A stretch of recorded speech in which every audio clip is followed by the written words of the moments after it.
Ya masing-masing mempunyai mempunyai peluang.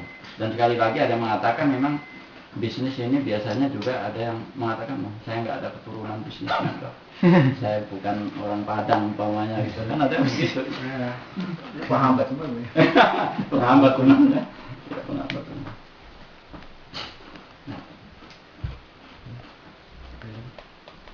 Berarti sah-sah aja kalau misalkan saya mendirikan usaha pabrik mobil misalnya gitu.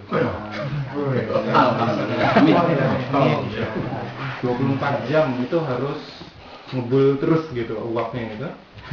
Bahkan misalkan hari Jumat yang tadi mungkin Ustaz bilang hari raya kita kan sebetulnya. Lalu saya berpikir pengeluaran saya mesti sekecil-kecilnya, maka misalnya hubungannya ke gaji pegawai pun saya pikirkan supaya saya mungkin ada digaji murah gitu ya. Ada larangannya dalam Islam. Tidak boleh menggaji murah. Harus sesuai dengan keringatnya, bahkan dibayar utuh. Ketika kita menggaji seseorang, ketika kita mempunyai anak buah, ya itu harus ada hak-hak, dan dalam Islam diatur tunjangan mereka untuk hidup sehari-hari, bagaimana mereka bisa establish, dan sistem ekonomi juga normal kayak begitu deh. Nah kemudian yang masalah sholat Jumat tadi, dalam Islam dilarang melakukan usaha jual beli ketika sholat Jumat.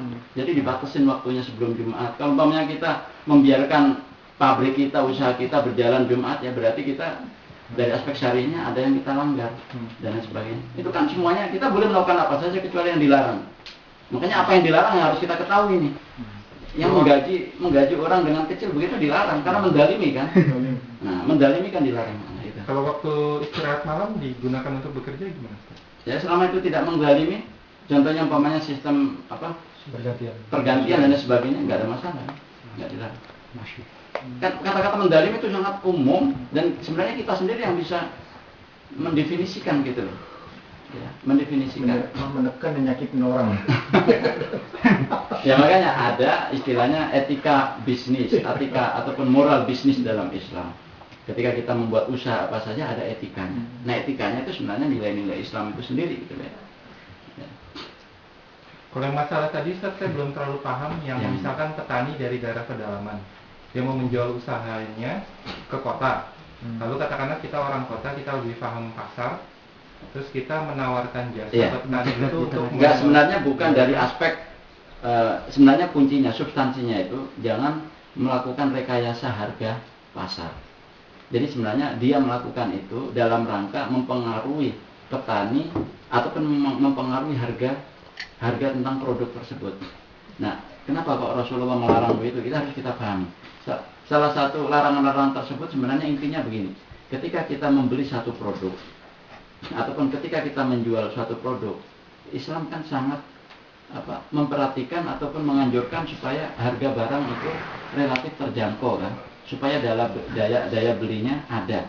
Maka diusahakan mediasi ataupun jarak antara produk dengan orang menjualnya itu diusahakan sependek-pendeknya. Jangan menggunakan banyak ya istilahnya tengkulak ataupun banyak fase, karena kalau banyak fase itu costnya akan tinggi. Nah masing-masing kalau seorang tengkulak ataupun jasa penjual marketing begitu minta 2%, kalau 4 orang udah 8%. Nah itu kan akan mempengaruhi harga cost. Nah ketika orang sudah menyegat di jalan, kan seharusnya sebaiknya kan pedagang tersebut datang sendiri ke pasar, menjual barangnya di pasar. Orang secara real tahu harga pasar segini. Tapi kalau udah dicegat begitu, cost bisa naik. Bahkan ada unsur ditipu, ada unsur yang dirugikan. Itu yang substansinya di situ sebenarnya. Jadi realnya bukan berarti kita nggak boleh menjadi seorang tengkulak yang membeli dari mereka, tidak. Bukan itu. Ya, selama kita secara fair menyampaikan ke pedagang petani tersebut, Pak, di harga pasar segini, tapi saya minta keuntungan segini dari Bapak. Jadi fix gitu ya. Masalah fair itu seberapa batasannya seberapa gitu? Nah, batasannya seberapa untuk dinilai dia sebagai seorang muslim yang fair dengan seorang muslim yang lugu gitu. Karena kalau di sini tuh sering gitu. Misalkan ada teman pulang dari Indonesia ke sini bawa sesuatu apa gitu. Ini saya jual nih 10 euro gitu. 10 euro. harga beli di Indonesia berapa ribu gitu. Nah, itu sebetulnya apa namanya? Saya tahu itu. Saya tahu. Oke. Kalau umpamanya begini ya. Tapi misalnya kalau yang kirim pengajian dia nggak mau. Wah, berarti dia. Ya sebenarnya ukuran yang dimaksud dengan ukuran fair tadi dan sebenarnya ya fair, kezaliman dan lain sebagainya, Islam itu tidak mendefinisikan secara detail tingkat kezaliman, tapi apa perilaku apa yang menyebabkan itu. Nah itu yang dilarang Islam. Jadi lebih kepada preventif, ya preventif. Ada semacam penjagaan supaya dia tidak melakukan itu. Kayak dalam Islam, apakah di dalam sistem Islam itu apakah diakui ada teori inflasi dan lain sebagainya?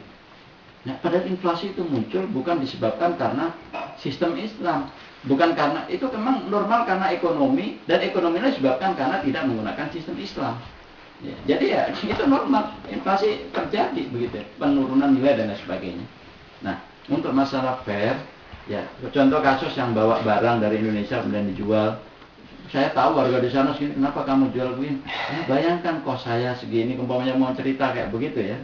Maka dalam jual beli ada dua macam. Jual beli yang diketahui kosnya, kos asli barang tersebut, dan kita terus terang menyampaikan saya minta keuntungan sekian yang dalam bentuk margin. Dan biasanya dengan yang seperti itu namanya murabahah. Tapi ada juga jenis yang kos tidak diketahui, ketika kita jual kepada orang, akhirnya tidak tahu harganya berapa, terjadilah tawar-menawar. Tawar-menawar tentang harga tersebut. Tapi kalau yang murabahah yang diketahui kos aslinya, yang ditawar itu apa? Marginnya. Nah dalam Islam, ketika orang sudah menyepakati harga tertentu, maka itu sudah dinyatakan jual beli itu sah.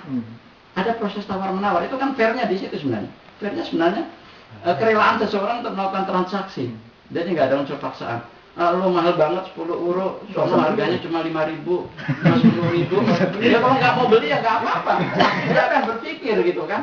Ya kalau gitu udah lah turun 5 euro aja gitu kan. Itu untungnya apa? Besok-besok aku ya nggak mau lagi bawa dari barang lain yang dia nggak tahu harganya gitu. Nah gitu. Kalau misalnya gitu, misalnya ada orang yang jual ke kita nggak tahu harganya itu berapa, dia tiba-tiba bilangnya harganya 2 euro saya jual. Itu termasuk dibilang zalim atau? Ya enggak lah. Enggak. Ya selama 2 euro, tapi nanti melakukan deal ataupun tawar-menawar. Akhirnya kalau udah kepepet saking tawar-menawar, akhirnya aduh saya cuma ambil untung segini. Nah, itu kan akhirnya terbuka sendiri gitu kan.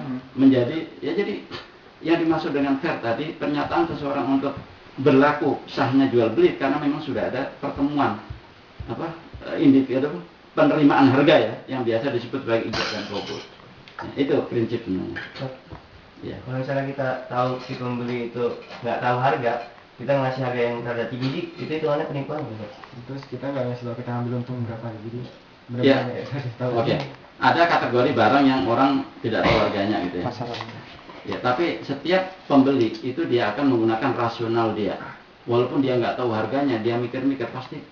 Saya mikir saya nggak tahu harganya, kemahalan nggak, nanti dulu dah. Dia akan mundur itu, nggak akan nawar ke barangnya, nanya dulu paling nggak gitu. Itu manusiawi itu kayak begitu. Jadi sebenarnya nggak ada larangan kayak begitu, boleh. Berarti salahnya di pembeli kalau misalnya pembeli yang nggak pakai rasional ini. Enggak, masalahnya kadang ada pembeli yang males gitu, atau kadang nggak lihat dulu kualitas barangnya, kelihatannya dari luarnya bagus sama bagusnya. Oh saya percaya. Ya makanya di situ peran penjual ketika dia melakukan transaksi.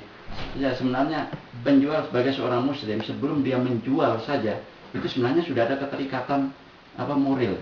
Ketika menjualnya, kalau dia melakukan kebohongan sedikit itu sebenarnya bukan urusan rugi ataupun untung, tapi ada si pemerintah. Makanya kenapa dalam hadis Rasulullah SAW ada satu amalan yang itu mempunyai nilai pahala sama dengan pahala yang terbesar. Pahala yang terbesar selama ini dalam amalan ibadah ataupun dalam aktivitas ibadah apa? Kan mati syahid ya. Asyahadah kan.